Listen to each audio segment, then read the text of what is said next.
Bonjour tout le monde. Tout d'abord, je voudrais remercier le comité organisateur du colloque de nous avoir choisis pour faire cette présentation. Ici. Dans la même ordre d'idées, j'aimerais remercier nos collaborateurs, René Roy, agronome et agroéconomiste chez Lactanet, Dominique Desrosiers, agronome du groupe Agridé, ici dans la région à Drummondville, et Anne Saint-Onge du groupe Multiconseil agricole au Saguenay-Lac-Saint-Jean. Vous pouvez vous demander pourquoi on vient vous parler de ce sujet-là sur la fin de l'après-midi. Je pense que c'est plutôt pour se prendre un temps d'arrêt pour vérifier les impacts des investissements massifs qui ont eu lieu là, dans les nouvelles technologies. Puis aussi, si le comité nous a demandé de bâtir une présentation de la sorte, je pense que c'est parce qu'il y avait un peu comme des inquiétudes au travers des intervenants à ce sujet. La situation des producteurs qui ont investi de façon massive en nouvelles technologies pourrait s'illustrer un petit peu comme la photo que vous voyez à droite, où ce que le cycliste pourrait représenter l'agriculteur, puis l'ours qui est en arrière pourrait représenter les risques financiers d'un projet qui est important. Force est de constater que la marge de manœuvre n'est pas très large, est assez restreinte. Puis aussi, Caroline et moi, on a travaillé quand même depuis beaucoup d'années au niveau de la production laitière. Fait que c'est vraiment cette production-là qu'on a choisi comme le fil conducteur de toute la présentation. Puis pour illustrer l'acquisition de nouvelles technologies, bien, on a choisi les robots de traite. La présentation va être faite en trois secteurs, si vous voulez. Le premier, on va parler de la perception des intervenants. Le deuxième, on va regarder les constats des démarrages des robots de traite au travers la base de données chez Lactanet, puis la base de données Agritel. Et la majeure partie de la présentation, ça sera sur les lignes directrices et les pistes de solutions. On va vous mettre dans le bain rapidement. Les faits saillants les producteurs laitiers ont vécu dans les 3 ou 4 dernières années. On a eu une augmentation importante du quota, au-delà de 20 %. On note aussi que les agriculteurs ont travaillé dans un climat de rareté de main-d'œuvre. Il y a eu beaucoup de programmes, le fédéral, le PIFL 1, le PIFL 2.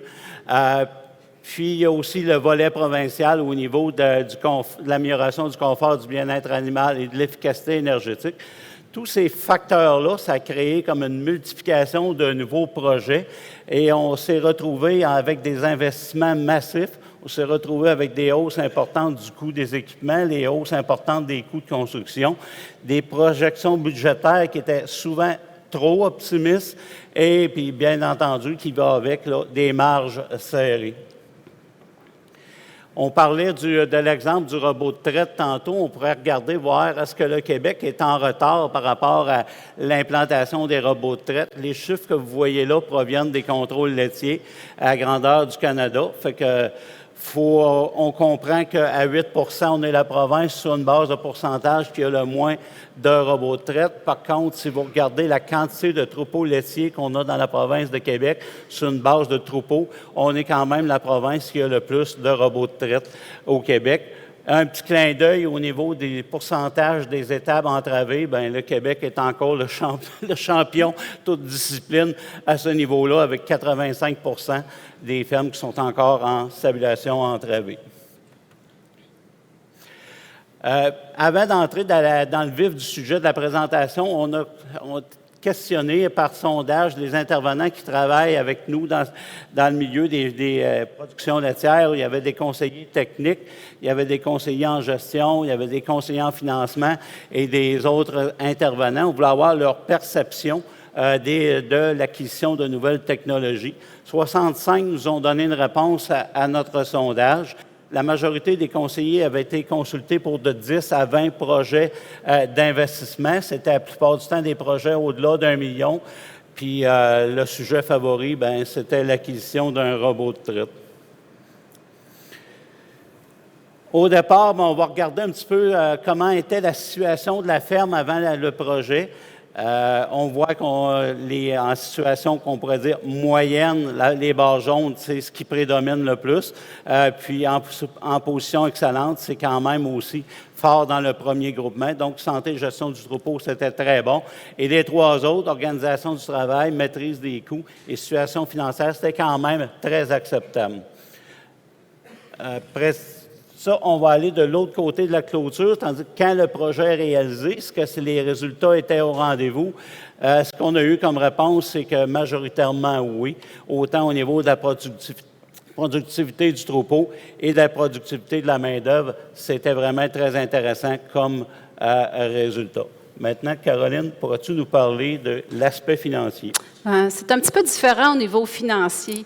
La perception des répondants nous indiquait qu'au niveau du coût de production, ce qu'on appelle dans le jargon le prix cible, c'était plus mitigé au niveau des résultats. Certains avaient augmenté, d'autres s'étaient détériorés comme situation. Au niveau de la marge financière, la capacité d'autofinancement ou le taux de charge, selon les répondants, c'était vraiment une détérioration qu'il y a eu après le projet. Même chose pour la dette, c'est évident, là, c'est évident. C'est évident, la dette, elle a augmenté également par rapport à la durée de vie de l'actif. Ce qu'on remarque ici, les carrés, les rectangles bleus, ce sont des personnes qui ont répondu « je ne sais pas », puis c'est considéré en majeure partie de conseillers techniques. Donc, ceux-ci sont moins à l'affût, moins au courant de la situation financière de l'entreprise avant ou après. Ça nous laisse à penser que ce serait peut-être intéressant de faire du multi avec eux, des embarquer dans le projet, puis qu'ils connaissent un peu plus la situation pour mieux adapter leurs conseils par la suite. On leur a posé la question aussi aux répondants au sondé, est-ce que la préparation des entreprises était suffisante? En majorité ou en moyenne, selon eux, je dirais plutôt comme ça, la préparation était au niveau, ils étaient bien préparés, ils avaient fait leur devoir au niveau des visites puis au niveau de l'information technique qu'ils sont allés chercher avant. Par contre, au niveau du budget d'investissement, les montants qu'ils avaient à investir, puis les revenus dépenses, ça, la préparation était plutôt moyenne à déficiente. Alors, un petit message à ce niveau-là. Bon, ça, c'était une question de perception. Puis dans les faits, est-ce que c'est comme ça que ça s'est vécu, ces éléments-là, Gervais? OK. Pour faire les constats, en premier lieu, dans les démarrages en traite robotisée, les données nous viennent de la base de Lactanet. On s'est attardé aux 4 dernières années, 2015 à 2018, puis 75 des démarrages étaient en 2017-2018 parce qu'on voulait avoir quand même une image assez récente à ce sujet-là. De quelle façon on a fait les tests? On a mesuré les performances sur le test ou le contrôle laitier juste avant le démarrage. On a regardé les mêmes performances sur le contrôle laitier qui est suivi le démarrage tout de suite après. Puis on a regardé un petit peu quelle était la position de la ferme un an plus tard. Au niveau de la démographie, on voit que la plupart des troupeaux ont quand même eu une bonne expansion dans la première année. On voit que l'expansion moyenne était de 15 vaches, environ 15 puis il y a le tiers des troupeaux qui ont eu une expansion de plus de 20 C'est sûr que les expansions les plus larges étaient les troupeaux qui avaient des projets avec 2 robots de traite. Si on regarde du côté à droite, au niveau de la productivité, on s'est servi du lait corrigé pour mesurer la productivité. La moyenne des 44 entreprises avant projet était à 36,2 kilos. Après le projet, on est tombé à 34 kilos. Et un an après le démarrage des robots, on est remonté à 36,8 kilos, soit 0,6 kilos de plus que le point de départ. Ces résultats-là, c'est un peu ma déception de la compilation des données que j'ai faites dans la base de Lactanet. On avait fait un projet avec AgriNova en 2017 pour exactement le même exercice. On avait mesuré 1,9 kg entre le contrôle avant et après le démarrage. Puis je me disais, avec les machines que les manufacturiers nous emmènent depuis quelques années, sont beaucoup plus performantes. Les intervenants qui travaillent ou qui gravitent autour des producteurs laitiers qui vont migrer vers la traite robotisée sont beaucoup mieux formés, sont beaucoup plus à fine pointe des connaissances. On devrait améliorer ce score-là Bien, force de reconnaître que ce n'est pas le cas. Ça a même empiré un petit peu. Pour vous illustrer un peu les chiffres qu'on avait dans la diapo d'avant sur une base de graphique, vous voyez la courbe qui est en bleu, c'est la moyenne des 44 entreprises.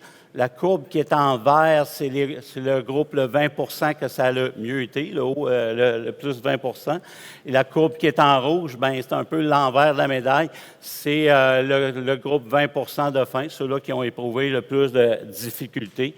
Si je retourne à la courbe en bleu, bien, on la voit, elle baisse pendant les 2 premiers mois. On baisse de 2,2 kg. Puis après ça, bien, on est en position de récupération. Puis au bout de 12 mois, on est à 0,6 kg de plus que le point de départ. Les troupeaux qui ont les mieux performé, au démarrage, on perd quand même un petit peu de lait, environ 0,6 kg.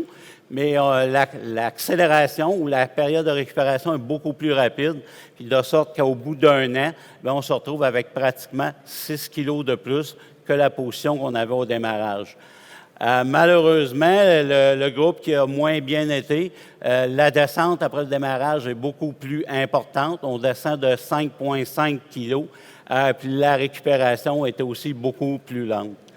Je me questionnais, je voulais voir qu'est-ce qu'il y avait en arrière de ça, entre ces kilos-là, comment on pouvait les transformer sur une base de dollars.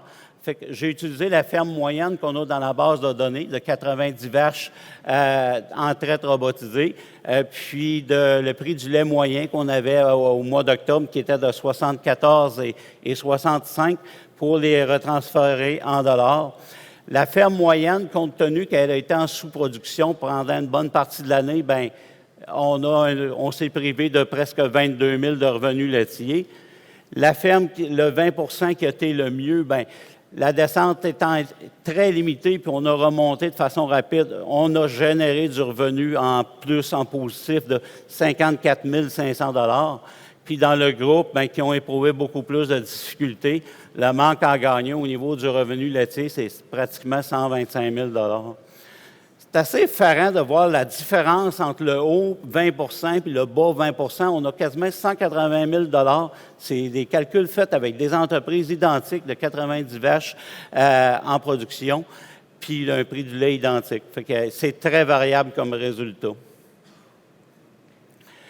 On continue au niveau des résultats qu'on a compilés, l'indice de transition. L'indice de transition de Chevalacta, c'est un rapport qui est très important parce qu'il nous parle un petit peu du futur.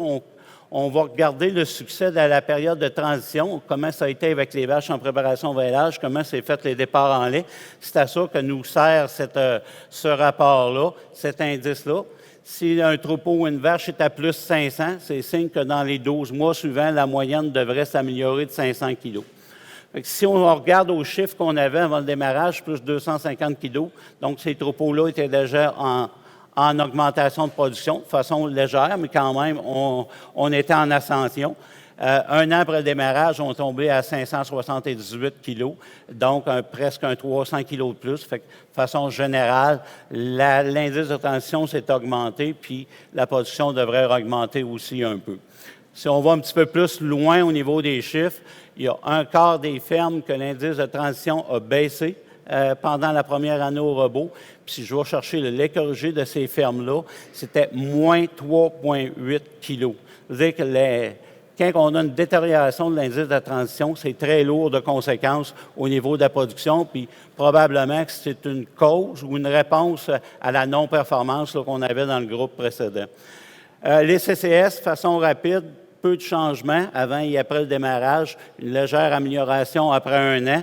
Petit point à noter, un quart des entreprises a monté de 100 000 sur le contrôle tout de suite après le démarrage. Fait qu'idéalement, on ne part pas un robot à 350 400 000. On essaie de partir un robot un petit peu plus bas. Ça, la CCS, c'est pour ceux qui ne sont pas du domaine laitier. Comptage des cellules somatiques. C'est la qualité du lait. La qualité du lait, exactement. Bon. Parfait. Dernier point, dans la base de données, on sait que le robot de traite, Ça demande des moulées qui sont cubés, ça demande plus d'achats, moins de concentrés qui viennent de la ferme, puis souvent un peu plus de concentrés qui viennent du fabricant d'alimentation. Fait que la répercussion qu'on a au niveau des coûts de concentrés, un an après le démarrage, ben c'est plus 2,40 l'hectolitre et 2,10 sur une base d'alimentation complète, c'est-à-dire fourrage et concentré. 2,40 pour les modèles que j'avais tantôt, pour 90 vaches, ça peut représenter environ 20 à 25 000 $ de plus. Fait qu'on va regarder les restes des constats au niveau de la base de données d'Agritel avec Caroline. C'est ça. Un de tes collègues, René Roy, nous a aidé à interroger la banque de données d'Agritel. On voulait voir l'évolution l'année avant puis les années après l'implantation des robots de traite. C'est sûr qu'on a des centaines d'entreprises dans cette banque de données-là, mais il fallait des entreprises qui avaient implanté des premiers robots de traite dans cette plage d'années-là. Et qu'on avait les données sur 7 ans aussi, là, ce qui a réduit un petit peu le nombre d'entreprises. Mais on va vous montrer quand même la tendance de qu'est-ce que ça donne. Et on s'est concentré sur les entreprises 2013 à 2015. Puis en 2015, juste pour vous dire, il y en a une quinzaine d'entreprises. Alors, pour valider si la perception des conseillers dans notre sondage était vraie, on a utilisé des ratios. Nous, on utilise un ratio qui s'appelle le nombre de litres par UTP pour vérifier l'efficacité de la main-d'œuvre. Est-ce que ça s'est amélioré? Puis, si on peut voir ici la ligne bleue, qui est le groupe qui a implanté en 2013, dès 2014, on voit vraiment qu'il y a une augmentation du nombre de litres produits par personne. UTP, c'est à peu près 3000 heures de travail. Donc, le groupe témoin, c'est le groupe qui est en noir ici, en pointillé. Fait que pendant que le groupe témoin est resté assez stable dans sa productivité de la main-d'œuvre, on voit nettement que ceux qui ont implanté des robots de traite, ça s'est amélioré. Donc, c'est un fait qui s'est avéré. Au niveau des coûts de production, le prix cible, dans notre cas, le prix cible, ça inclut, il faut le dire, là, les amortissements puis les intérêts. Alors, c'était peut-être un petit peu normal que ça augmente avec l'implantation d'un robot de traite. Fait qu'ici, on voit, par rapport au groupe témoin, qui est je vous rappelle, en noir, que son coût de production est resté assez stable dans ces années-là, tandis qu'il y en a même qui étaient plus élevés que le groupe témoin, qui ont quand même parti avec des robots. Et on ne peut pas dire que c'est vraiment ça qui a aidé là, à faire diminuer le coût de production. Le message dans cette diapo-là, c'est de vous dire que les premières années sont plus difficiles là, au niveau du coût de production lorsqu'on implante un robot. Pour vous situer un petit peu, les étoiles, c'est le prix vraiment reçu par les producteurs en moyenne. Donc, en 2012, chacun des 4 groupes à l'écran avait un coût de production qui était moins élevé que le prix reçu, c'est quand même intéressant, donc il faisait un petit peu d'argent, mais tandis qu'en 2018, seul le groupe témoin a réussi à couvrir son coût de production. Fait que ça fait réfléchir un petit peu à ce niveau-là. Donc, au niveau du taux de charge, OK, ça c'est pour dire que c'est check, ça confirme ce qu'on pensait. Au niveau du taux de charge, le groupe en 2012 était assez centré autour de 58-60 %. Mais on voit qu'avec l'implantation des robots, les écarts se sont agrandis. Là, ça ne s'est pas amélioré avec le temps. Fait que nous autres, quand on fait des budgets, là, mea culpa, on fait des budgets, on aime ça. D'habitude, on fait améliorer le coût le taux de dépense parce qu'on fait faire plus de lait. Mais dans ce cas-ci, c'est encore le groupe témoin là, qui sont les non-robots. Puis, je ne vous l'ai pas dit, mais il y a au-dessus de 200 fermes là, dans ce groupe-là. Fait que le groupe des non-robots a quand même conservé un bon taux de charge par rapport aux autres groupes qui ont fait un robot.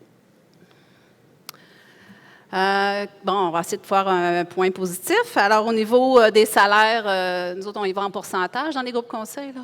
Alors, au niveau des salaires, des retraits personnels puis des impôts, en pourcentage, on voit une amélioration, une diminution plutôt là, du taux de salaire par rapport aux revenus. Alors, quand on parle de pourcentage, c'est toujours par rapport aux revenus à ce niveau-là. Par contre, le chiffre absolu, la marge salariale, elle n'a pas diminué. C'est le même montant, c'est juste que les revenus ont augmenté, ce qui fait que le pourcentage a diminué. Fait que ça confirme quand même la productivité du travail qui, avec la même valeur de salaire, ont pu produire plus. Fait que c'est quand même bien à ce niveau-là. Bon, la dette, c'est assez évident qu'elle a augmenté. Puis, j'ai rajouté d'autres années dans l'exemple ici en avant. J'ai rajouté l'année 2016 qui est en jaune et 2018 pour que vous voyez bien que ceux qui ont démarré en 2013, bon, oui, c'est la ligne bleue. Oui, vous voyez que la dette a monté l'année d'implantation. Ça descend un petit peu. Ça se rapproche du groupe témoin. Mais plus ça va, vous voyez le groupe 2018 qui est en vert, bien, plus la dette, l'année d'implantation, ça augmente de façon fulgurante. Ce qui nous dit que les démarrages de robots sont plus difficiles maintenant. Le contexte est moins favorable qu'en 2013-2014. Puis qu'est-ce qu'il y en est de la durée restante des emprunts? Bien, même constat, plus ça va, plus les entreprises doivent augmenter la durée des dettes. Vous voyez, au début, là, sont autour de 10 ans, à peu près, de durée moyenne. Mais après les robots, bien, c'est du 12-18 %. Puis je vous dirais même qu'on a dû standardiser la durée des dettes parce qu'il y en a beaucoup qui sont en arrêt de paiement de capital. Ils ne font pas les remboursements. Ils ont un projet, puis ils sont au moins 2 ans à 5 ans sans rembourser les emprunts, faire juste les paiements en intérêt. Donc, pour nous, ça fait une durée d'emprunt qu'on ne peut pas la connaître. On n'est pas capable de la calculer, fait qu'on a mis des maximums à 30 ans. Ce qui fait que le groupe qui a démarré en 2017 a une durée d'emprunt de 18 ans. Ça veut dire que vous êtes 18 ans à pas avoir de lousse, là, à avoir une marge de manœuvre qui est assez mince, disons. Alors, en résumé, bien, la première année, c'est vraiment difficile là, pour l'implantation des robots dans la plupart des cas. Oui, il y a une augmentation de la productivité du troupeau. La moyenne augmente et l'efficacité de la main-d'œuvre. Mais par contre, il y a une augmentation du coût de production, du taux de charge, de la dette et de la durée des emprunts. Alors, devant cet état de fait, on va se demander comment on fait pour minimiser les impacts, hein, comment mettre toutes les chances de notre côté. La recette magique. La recette magique. Alors, c'est sûr qu'il y en a, c'est bien évident qu'il n'y en a pas, mais comment on fait pour diminuer cet impact-là? Bien, j'ai cherché, puis j'ai ressorti des vieilles affaires, là, comme nous autres, là, des vieilles affaires de 2018, mais que j'ai trouvé très pertinent. Ça s'appelle « Planifier l'expansion d'une entreprise laitière ».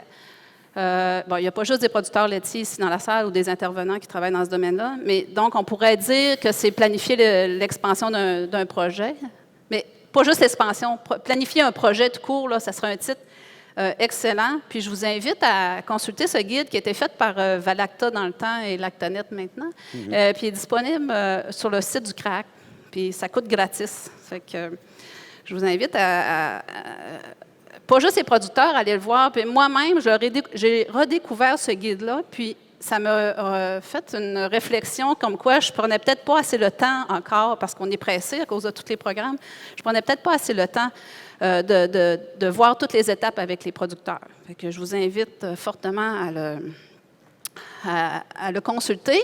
Vous voyez, il y a 4 grandes étapes qu'on va passer ensemble là, dans les prochaines diapos.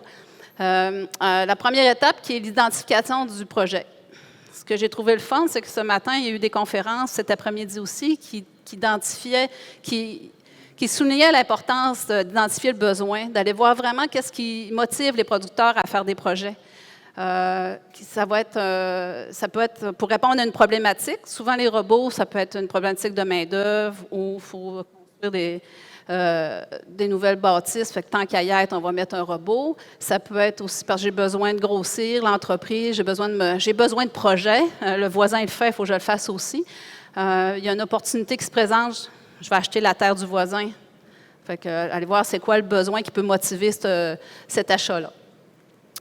Donc, trouver le besoin, c'est de trouver l'objectif général de votre projet qui va être la source, qui va être la ligne conductrice tout le long de votre démarche.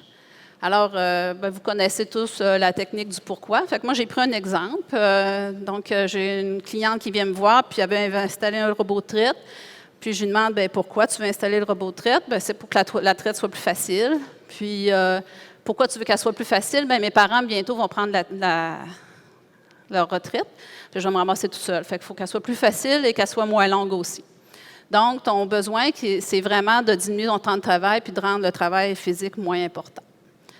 À ce niveau-là, ça va bien. Mais là, j'ai dit, est-ce qu'un robot de traite, c'est la seule façon? C'est-tu la meilleure façon, la façon la plus rentable pour toi de diminuer le temps de travail puis de faciliter la traite.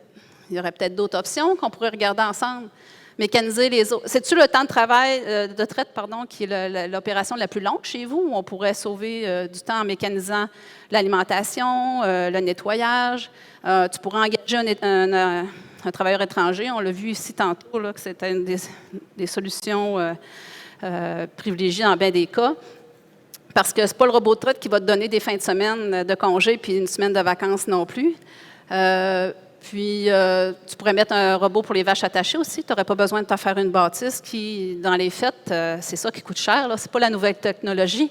C'est le bâtiment qui souvent... Tu sais, la technologie va représenter 20 du coût là, du projet au total. Donc, on aurait pu mettre des rails à porteur double également. Donc, on sort des idées, on est créatif, puis il faut se poser des questions. Alors, le besoin, comment on analyse? Bien, écoutez, chacun a son rôle. Souvent, le créancier, c'est la porte d'entrée. C'est le premier parce que la plupart des fermes, vous avez des créanciers, mais vous n'avez pas tous des conseillers en gestion. Donc, le créancier est là pour commencer un petit peu la démarche et vous référer. Le consultant, comme les conseillers en gestion ou d'autres personnes, est là pour vous faire poser vraiment les vraies questions. Puis vous, votre rôle comme producteur, bien, c'est de mettre ça tout en commun, puis c'est vous qui allez décider à la fin, finalement, mais il faut être ouvert. Donc, c'est une démarche qui prend du temps. Puis, je suis contente, il y a eu le message tantôt dans le panel que, oui, il faut prendre le temps, le recul, c'est ça qui va vous faire avancer puis prendre les bonnes décisions. C'est Andréane qui disait ça tout à l'heure. Alors, les répondants du questionnaire nous avaient laissé généreusement des commentaires. Gervais, est-ce qu'il y en a qui peut... C'est ça. Je vais lire les commentaires au sujet de la découverte du besoin. L'analyse du besoin doit être très réfléchie. Elle doit être en fonction des objectifs réalisables, quantifiables et vérifiables, incluant une marge de manœuvre réelle après projet. Le deuxième commentaire, est-ce que mon entreprise est rendue à cette étape-là ou je le fais simplement, ce projet-là, parce que le voisin en a fait un projet semblable? Il faut trouver la raison fondamentale de faire l'achat d'une nouvelle technologie, toujours dans le but de réduire ou de rester au même temps de travail et miser sur une marge de profit égale ou supérieure. Je pense qu'à quelque part, c'est notre rôle comme intervenant pour aider le producteur à définir le besoin, puis comme l'illustrait Caroline, de rajouter une couche un petit peu pour creuser, pour voir avec des pourquoi, c'est quoi le besoin profond que l'agriculteur peut avoir d'investir dans une nouvelle technologie. Puis en connaissant ce besoin-là, bien, je pense qu'on est mieux outillé pour y apporter des projets viables, puis y apporter aussi des fois des alternatives qui peuvent être intéressantes pour ce producteur-là. Fait qu'on va continuer avec la démarche. Une fois le besoin bien identifié, on va passer aux analyses, entre autres avec le diagnostic. Ça peut être un diagnostic technique ou technico-économique. Alors, on a pris un exemple d'une entreprise. Ce qui est en vert, c'est comme des points forts. La dette est peu élevée, représente juste 22 de la ferme, tandis que notre moyenne dans la région, nous, c'est 40 il y a une faiblesse au niveau, c'est un avantage parce que probablement que la dette n'est pas élevée parce qu'ils ont beaucoup de locations de terre, mais c'est comme une faiblesse si on veut augmenter, puis on peut perdre cette location-là. C'est un coût de production du lait. Il y a un très bon coût de production du lait dans cette entreprise-là. Le coût de production des fourrages, par exemple, n'est pas très bon. C'est une relève féminine, puis les parents sont à l'aube de la retraite. Au niveau technique, est-ce que tu as vu des choses, toi? Oui, bien, au niveau du constat technique, la production de coton, on produit actuellement 62 kg de gras, mais on possède un quota de 68, donc il y a marge, on a une marge pour améliorer le revenu. La production est à 9700 litres par vache, c'est très acceptable. Au niveau un petit peu plus qui pourrait nous chicoter un petit peu plus, le bâtiment laitier n'est pas récent, donc ça serait peut-être... ça serait difficile de mettre énormément d'améliorer le confort des animaux dans ce bâtiment-là, à l'intérieur du périmètre qu'on a. Puis le bâtiment aussi pour les animaux de relève, il est correct au niveau du confort des animaux. Par contre, structurellement, il n'est pas correct. Il peut être, il est prêt à s'écrouler. Donc, ça nous prend un plan B rapidement de ce point de vue-là. Est-ce que tu as l'impact, le portrait financier de la ferme? Oui, bien, c'est ça que je vais continuer à regarder. Je vais sortir ce qu'on appelle, nous, la capacité de remboursement, la CDR. Donc, l'entreprise a un taux de charge de 72 ce qui est élevé. La moyenne est à 62 là, dans notre région l'année passée. Donc, ça, c'est une faiblesse. Les salaires retraits, bien, c'est raisonnable, là, 14 d'habitude, c'est du 16 Fait que ça, c'est pas le coût de vie, là, c'est pas un frein là, à faire des projets. Par contre, vu qu'on n'a pas d'efficacité dans le taux de dépense, bien, la dette n'est pas élevée, mais elle est sur 13 ans. Elle est déjà allongée un petit peu. Donc ça, c'était la partie diagnostic, c'est le portrait. Qu'est-ce qu'on fait après ça? Bien, on va parler du projet. Dans ce cas-là, il faut mettre une fosse à fumier parce qu'elle n'est plus conforme. Il faut mettre un étable à robot. Regarde, je vais aller rapidement. Là, la RTM, ça me prend de l'espace pour mettre une belle salle d'RTM. Tant qu'à y être, je vais me mettre une louve puis une belle pouponnière pour les veaux. Puis, je vais rapatrier les tares là, qui sont dans l'autre bâtiment. Fait que là, je me fais un beau bâtiment de, je ne sais pas trop, 200 par je ne sais plus trop quoi. Là. Je vais rajouter du quota aussi. Un petit peu d'imprévu. La madame, elle voulait mettre 10 là, j'ai dit, on va forcer à en mettre 15 mais c'est pas tant.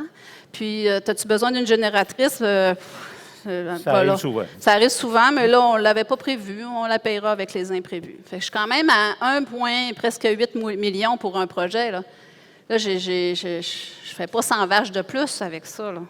Si on enlève le prix du quota, là, ça me donne 26 000 de la place. Puis quand on regarde le projet, on va dire c'est quoi les impacts qu'a ce projet. Je vais en prendre un au hasard là, par rapport aux besoins en fourrage. C'est sûr, on a plus de vaches, ça va prendre plus de foin. C'est quoi mon alternative? Bien, vu que je suis déjà en terre en location, avec la dette que je vais avoir de plus, je ne suis pas certaine que je vais pouvoir l'acheter si ça devient à vendre. Fait que je suis quand même limitée. Fait qu'on doit, dans la démarche, regarder les impacts là, d'un projet comme ça dans toutes nos sphères de ressources. Ensuite, on va faire le budget. Ça, c'est notre bout le fun. Là. Alors, en ayant, là, je monte à 76 kilos. Bon, par hasard, ça améliore mon taux de dépense à 62. Je garde les mêmes salaires. Fait que j'ai une capacité de faire des paiements. La CDR, là, c'est ce qui me reste faire des paiements de 145 000. J'avais déjà une dette de 600 000, je rajoute 1,8 million, je tombe à 2 380 000. Donc, pour arriver avec ma capacité de faire des paiements de 145 000, il faut que je mette ma dette sur 26,8 ans. Pensez-vous que les créanciers dans la salle, vous allez prêter sur cette durée-là en moyenne? Je ne pense pas. Hein? Alors, il faudrait trouver des solutions, d'autres alternatives.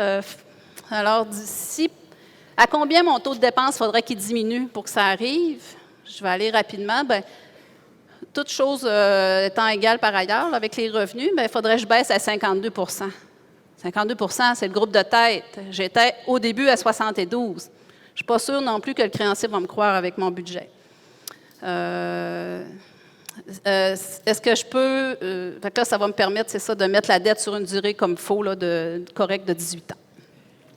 Une autre alternative, est-ce que je peux diminuer la dette? Ça veut dire qu'il va falloir que vous fassiez des compromis. Pour que j'arrive à une durée moyenne de 18 ans avec mon 145 000 de CDR, il faut que je baisse la dette de 600 000. C'est beaucoup, 600 000. Peut-être que les torts ne rentreront pas dans ma bâtisse. Peut-être que je ne les élèverai plus pantoute. C'est là qu'il faut qu'on travaille fort avec les ingénieurs aussi. Les petits veaux dans la pouponnière, je pense que prochaine phase de projet, mais pas maintenant. Je n'ai pas la solution magique. C'est juste pour vous dire que ça va peut-être être une solution entre les deux, si on en trouve une. Est-ce qu'il y avait des commentaires à ce niveau-là? Oui, nos intervenants ont été généreux pour les commentaires à propos du budget. Faire attention au dépassement de coûts, éviter les temps qu'à y être qu'on appelle souvent. Gardez-vous une marge d'erreur. Ils doivent suivre de près leur budget et prévoir un coussin pour les imprévus. Le calcul des coûts du projet, avoir des soumissions, bien suivre les coûts. prendre le temps de bien s'informer, mettre les priorités à la bonne place. Je pense que le producteur, au-delà, dans cette démarche-là, il doit être principalement le gestionnaire. Son rôle, c'est vraiment être le gestionnaire du projet ou le gestionnaire du budget et pour en faire un suivi assidu. Beaucoup plus important d'investir du temps dans la gestion du projet que de donner un coup de main à l'ouvrier à mettre les deux par quatre. Ça, c'est sûr. Bon, dans la deuxième phase, la quatrième point du deuxième gros morceau de l'analyse, l'appréciation finale du projet, parce que là, on va l'avoir rechangé, votre projet, par rapport à la phase initiale. Fait qu'il faut valider si ça convient. Il faut vérifier les forces et les faiblesses de du projet final, les opportunités et les menaces. Au niveau des menaces, il existe un guide sur la gestion des risques qui est disponible sur Amazon, qui a été fait par Gestion agricole Canada. Donc, il y a 10 niveaux de risque que je ne passerai pas, c'est sûr, ce n'est pas une formation là-dessus, mais je vais en prendre un au hasard, les risques financiers. Qu'est-ce qu'on fait pour diminuer le risque, pour améliorer ma réussite? Bien, je vais faire des tableaux de sensibilité. Qu'est-ce qui arrive si mon taux d'intérêt augmente de 0,5 %? Qu'est-ce qui arrive si le prix du lait diminue de 5 $ l'hectolitre? Il faut que je fasse des scénarios comme ça. Des budgets aussi sur plusieurs années, parce que le quota, on ne pourra pas l'acheter tout dans une année. Donc, ça va être quoi la progression des revenus, des dépenses? Qu'est-ce qui va me manquer dans mon fonds de roulement pour pouvoir en parler avec les créanciers? Puis, effectivement, au niveau des dépassements de coûts de extension, on met plus du 20 à 25 %. Mon petit 15 % ça ne sera pas assez. Un dernier commentaire des intervenants sur l'appréciation du budget. Les investissements en nouvelles technologies améliorent définitivement l'ensemble des opérations, mais la compréhension liée au financement est faible. La mise en garde est toujours sur une bonne réflexion stratégique et de garder le focus sur la rentabilité. Je pense que c'est important de se donner un temps d'arrêt avant de plonger dans le nouveau projet pour vraiment le repasser en profondeur pour voir surtout comment est monté, comment est organisé, si on voulait, le montage financier, de bien le comprendre. Puis après, que si l'appréciation est bonne, bien là, à ce moment-là, on peut sauter pieds joints dans le nouveau projet. Les plans d'action, comment qu'on peut comment qu'on peut faire pour diminuer les risques. On se prépare longtemps d'avance. On voit souvent dans les présentations, plan. Donc, c'est énormément de planification pour prévoir toutes sortes de situations. Faut avoir aussi des plans B, des plans C, des compromis. Des fois, quelqu'un qui va aller au robot de traite, c'est parce que il veut réduire la charge de travail, puis surtout physiquement, parce qu'il peut avoir un problème avec les genoux, les épaules, peu importe. Puis le projet comprend l'amélioration de l'alimentation, ces choses-là. Bien, c'est peut-être de faire morceler le projet, faire la partie robot tout de suite, se donner une échelle de temps entre les deux, puis après ça, faire la deuxième partie du projet. À ce moment-là, bien, ça peut nous permettre de réduire la dette comme on avait dans le cas précédent. On demande aussi de se valider avec des intervenants, des partenaires, des mentors. Ces gens-là sont hyper importants pour conseiller le producteur. Puis surtout aussi, c'est ce qui va lui permettre de réagir à temps, qui est le quatrième point, d'être bien entouré. On va pouvoir prendre une décision plus rapide au lieu de cultiver le problème pendant des semaines. Fait qu'on peut réagir vite. C'est vraiment ce qui est important. De quelle façon on peut minimiser les risques de façon technique? Je pense que, en premier lieu, c'est de faire le constat d'où on part. Je reviens un petit peu à ce qu'on disait précédemment. Quand on a un démarrage en traite robotisé, 85 % c'est des stabilisations entravées. Fait que la majeure partie des cas, on part d'une stabilisation entravée. Si on se mettrait dans la peau d'une vache en stabilisation entravée, c'est vraiment là, un tout inclus. Parce qu'elle n'a pas à se déplacer, la bouffe, elle se baisse la tête, elle est là, elle veut boire, tout est à portée de la main. Si vous l'introduisez en stabilisation libre, bien, elle doit marcher pour aller manger, elle doit marcher pour aller boire, marcher pour se faire taire, marcher pour aller se coucher, puis le lendemain, on recommence la marche. Fait que la différence au niveau de l'animal est importante. C'est pour ça qu'au Québec, compte tenu de notre historique de stabilisation entravée, on a les démarrages les plus difficiles en robot de traite parce que la marche est vraiment haute de entravée à stabilisation libre. Le problème n'est pas le robot en tant que tel. L'autre point, c'est un peu au niveau de la santé. On a parlé tantôt de l'indice de transition. On part un robot quand les problèmes de transition sont réglés, puis on prépare vraiment comment on va alimenter nos vaches-terriers, nos préparations au vêlage, comment on emmène les vaches au parc de vêlage, comment on les introduit dans l'arrière-robot. Il faut que toutes ces choses-là soient vraiment préparées. On part un robot avec une qualité du lait qui est basse, des CCS en bas de 250 000. On introduit les vaches dans une bâtisse neuve, souvent sur un béton qui est abrasif. Ça fait que ça prend une qualité une santé des pieds qui est impeccable. Ça fait que des parages réguliers. Puis prenez le temps d'avoir une bonne discussion avec le vétérinaire. On a vu tantôt qu'il y avait beaucoup d'expansion dans les troupeaux. Fait que si vous achetez des vaches, je pense que ça vaut la peine de consacrer plusieurs minutes avec le vétérinaire sur les choix des vaches puis les mesures là, de biosécurité.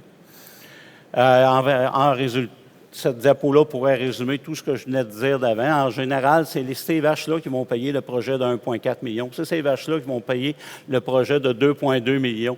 Le deuxième rôle, que je dirais, du propriétaire, c'est d'être gestionnaire du projet. Le deuxième rôle, c'est être gestionnaire de la capacité du revenu que ce troupeau-là a. C'est de garder la capacité de revenu le plus haute possible avant le démarrage.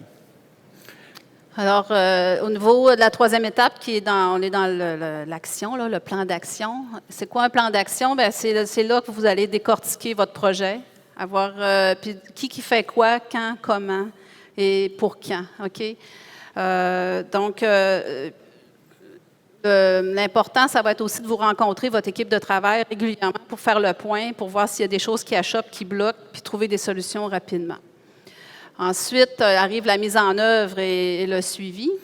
Bon, dans le suivi, ça y est, on a démarré. Ce qui va urger un petit peu, on voit que c'est des gros montants financiers, ça va être d'augmenter leurs revenus. Pour augmenter leurs revenus en traite robotisée, la façon la plus simple, c'est d'augmenter la quantité de lait qui est produit par robot, viser 1800, 2000 kilos par robot si on est capable. Actuellement, la ferme moyenne en robot de traite au Québec, on a 47 vaches par robot, 27 de temps libre. Ça veut dire que les robots ne sont pas pleins. Fait que pour beaucoup d'entreprises, ça veut simplement dire d'ajouter des vaches pour augmenter, se rendre près de la capacité du robot. Ça va être la façon la plus rapide d'augmenter leurs revenus. Deuxième point, quand on monte en haut de 50 vaches, 50-52 vaches, le facteur qui est le plus important sur la quantité de lait au robot, c'est la production de chacune des vaches. Fait que utiliser la régie, utiliser l'alimentation pour défier un petit peu plus la productivité des vaches. Et le troisième point, c'est vraiment l'efficacité des vaches au robot. Il faut vous dire qu'avant, vous aviez 7 ou 8 unités de traite, vous faisiez 2 traites par jour. Là, bien, vous allez au robot, vous avez une unité de traite, puis vous voulez que les vaches aient traite toutes 3 fois. Fait que faut qu'on comprend facilement que le 24 heures de chacune des journées, ça devient une limite de temps. Fait qu'il faut travailler au niveau de l'efficacité des vaches, tant au niveau de la régie que de la sélection des vaches, pour avoir le plus possible de kilos de lait par minute d'utilisation des robots. Alors, la dernière étape, c'est l'évaluation. Notre projet est supposé être terminé, ça s'est bien passé. On évalue notre projet. C'est souvent l'étape qui est la plus négligée. Donc, vous êtes des entrepreneurs, vous pensez toujours au prochain projet, mais essayez donc de le finir comme il faut avant, puis de faire un post-mortem. Vérifier qu'est-ce qui a mal été, qui a bien été. Si il y a eu des de coûts, il va falloir se rasseoir avec le créancier pour voir comment on finance ça, si ce n'était pas inclus dans les imprévus. Puis, une fois que vous avez fait le tour de votre sujet, de votre projet, puis là, vous allez pouvoir relancer un autre processus de projet. Donc, en conclusion, faire plus le projet est gros, plus c'est risqué, c'est évident. Les premières années, surtout, c'est difficile. Puis, la réussite du projet va dépendre de votre niveau de planification, de préparation. Soit définir votre besoin, l'analyser, pas tout seul, avec des conseillers, des mentors, peu importe. La partie de réalisation aussi, j'ai passé vite, mais qui est importante, et l'évaluation à la fin. Donc, nous, ce qu'on voit là, des entrepreneurs qui réussissent bien leur projet, c'est parce qu'ils ont une vitesse de réaction qui est rapide. Puis, ils sont aptes à identifier les problématiques puis les résoudre rapidement. C'est la clé du succès. Là, on a parlé du lait, mais ça existe aussi dans d'autres productions, là, de la nouvelle technologie. C'est même rendu dans les érablières là, avec les smart trek puis les évaporateurs électriques là, qui font presque tout le travail tout seul. En tout cas, il faut aller rapidement, mais c'est pour vous dire que ça concerne. Cette démarche-là s'applique à toutes les productions, c'est ce qu'on croit. Alors, merci à tout le monde de votre attention. Merci.